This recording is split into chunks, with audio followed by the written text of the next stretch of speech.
Sheikh Nuh Muzata ategezezza nti tekigaana musiraamu yenna akusalira mu muzikiti omukulu ogw'o Kampala mukadde nti kuba abagulimu sibe bannyini gwo era n'abalabula balekerawo okutiisatiisa abasiraamu abaagala ogusaliramu. Abasiraamu mugende Kampala mukadde musaale. Owulire?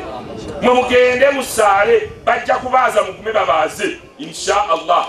Ku mukolo guno ogubaddeko abakulembeze b'abasiraamu ab'enjawulo ssaako abakulu mu kika ky'Embogo abakulembeddwa mu katikkiro w'ekika kino Ddungu Kisekka ne bannabyabufuzi omuli omubaka wa Paalamenti Ssemujju Nganda. Muzaata era avumiridde abasajja abatulugunya bakazi baabwe. Osanga omukazi ng'eriiso lirungudde livudde libuliddemu liti nti taata wa Julia yamukubye guno omulembe. Ku mukolo kubaddeko okusindogomya amataali ssaako amazina nga tegasosodde mu bahaaji ne bahajati abagwetabyeko. Club Kedde TV, nze Mariam Nakalule.